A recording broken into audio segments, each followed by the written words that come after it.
Standards 8F1 and F3 are what we're going to cover today.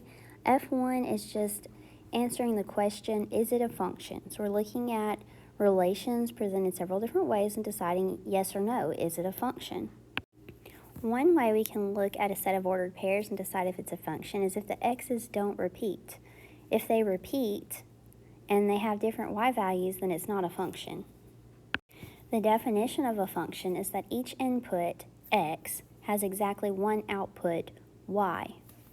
So let's look at this problem number 1. Select all the relations that represent a function. So let's look at this first one. Look at our x's, 3, 2, 3, and 4. Probably notice pretty quick that the x value 3 repeats, but the y's are different. So this is not a function. Our next one, the x values are 1, 2, 3, and 4. They're all different. Yes, it is a function. Our next one, the x is 2, 6, 3, and 5.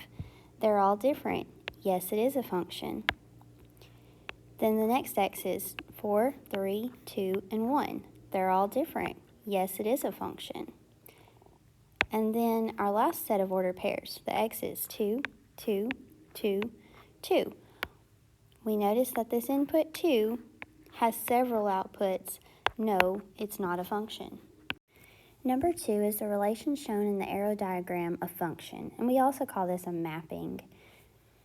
This is just taking the left column, we call it x, and the right column, we call them y, and we could write them as ordered pairs.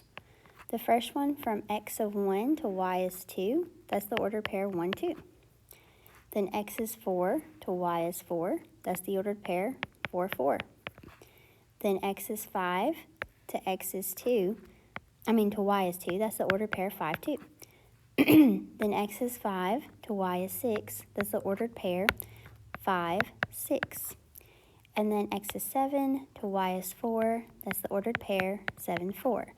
Notice this fact right here, that 5, the input 5 has more than one output. It goes to 2 and 6. So, is it a function? No. The input 5 has 2 outputs, 2 and 6. Number 3, the hourly cost to rent a kayak at the beach is shown in the table. Is the cost a function of the related time? Well, we look at our inputs. These are all different hours of time. And so, yes, this is a function.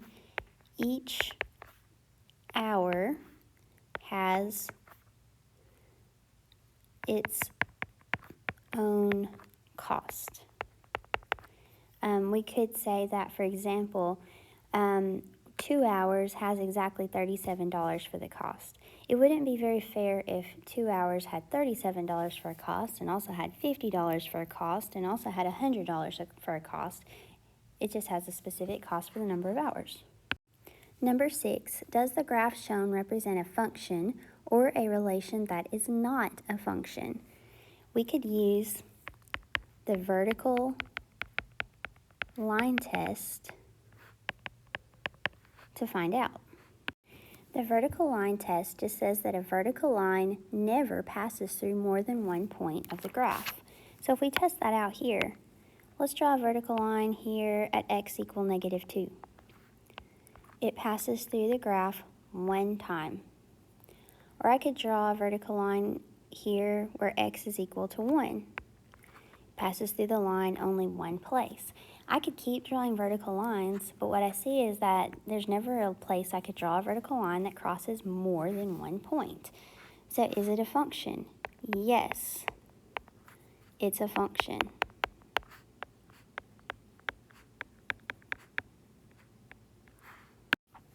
Standard F3 is about linear and nonlinear functions, and we need to know specifically that linear functions always fit y equal mx plus b. I do want to note there is one type of equation that's linear, x equal a number, that doesn't fit y equal mx plus b. It is linear, but it is vertical. It is a vertical line. We saw that this would be a vertical line, say in the vertical line test. And this is not a function because it would fail the vertical line test if we had a vertical line with all these points on the line with the same x. So we're not going to talk about x equal a number as linear functions because though it's linear, it's not a function. Let's look at number 2. Consider the two functions below. Which of these functions is linear? What is its equation? Round your answers to the nearest hundredth. So let's look first at function a and decide, is it linear? So I'll think for a minute. I need to find out what the slopes are. Slope is the change of y divided by the change of x, and I could take any two ordered pairs and find slopes.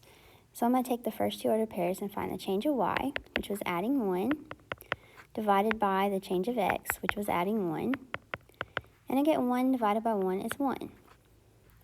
I could do this again.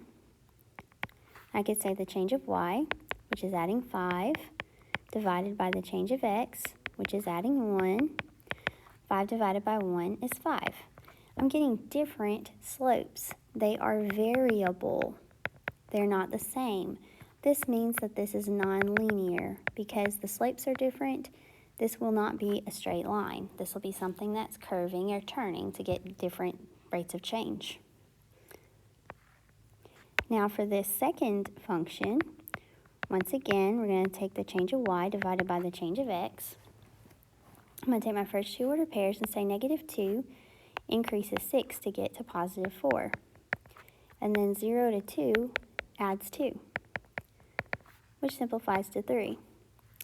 I could take these last two ordered pairs and say, okay, 16 to 22 is adding 6, and 6 to 8 is adding 2, which is 3. Now I could take any two ordered pairs. They don't have to be beside each other. I might take these 2, 4, and 6, 16 and say, okay, from 4 to 16, that increases 12. And then 2 to 6, that increases 4. 12 divided by 4 is 3. So what you probably notice here is we keep getting 3. So this is a constant rate of change. It's all the same slope, which makes it linear. So then to answer that first part, which of these is linear? Function B is linear. The next part asks, what is the equation? We need to know M and B. So real quick, we know M is 3. We got that from what we found here on these slopes. Every time it was 3. Now we need to get the y-intercept. Sometimes it's given in our table. Here it is. The y-intercept is where x equals 0. That's the ordered pair 0, negative 2 in this case. So B, the y-intercept, is negative 2.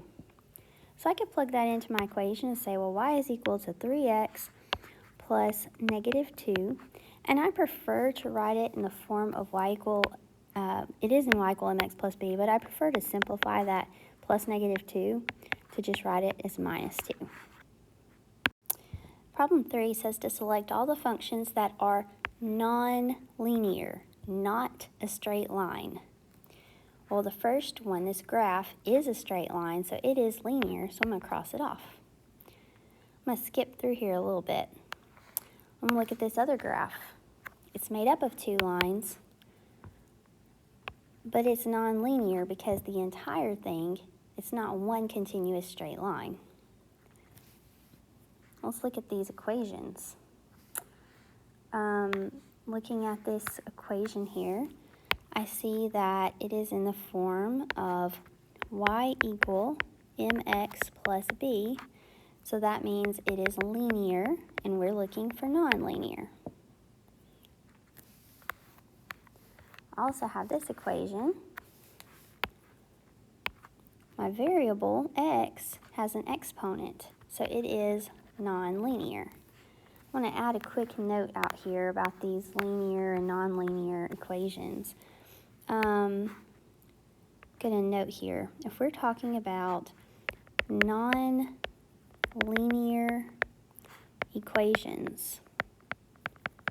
We are talking about equations such as y equal x squared, or y equal the absolute value of x. When you have the absolute value of a variable, it's nonlinear. Or y equal a number divided by a variable. Or xy equals 7, where we have two variables multiplied by each other. Let's look at these two tables. They work like the problem that we'd previously done on number 2. You're going to find the change of y divided by the change of x. So I have plus 5 over plus 1, which is 5. Then we have plus 5 over plus 1, which is also 5. Now I could try these others. I could say negative 2 to positive 8 is plus 10. 2 to 4 is plus 2. So I've got 10 over 2, which is also 5. So notice these are constants, which means this is linear. We're looking for nonlinear, so that doesn't work. And this one, once again, change of y divided by change of x. From 0 to 12, we add 12. From 0 to 1, we add 1. We get 12. I could say from 36 to 48 is adding 12, and 3 to 4 is adding 1. So plus 12 over 1 is 12. And then let's take 12 to 36 is adding 24, where 1 to 3 is adding 2. So I've got positive 24 over positive 2, which is once again 12. These are all the same. The slope is 12. It's constant because it's a straight line. And of course that means that this one is not linear.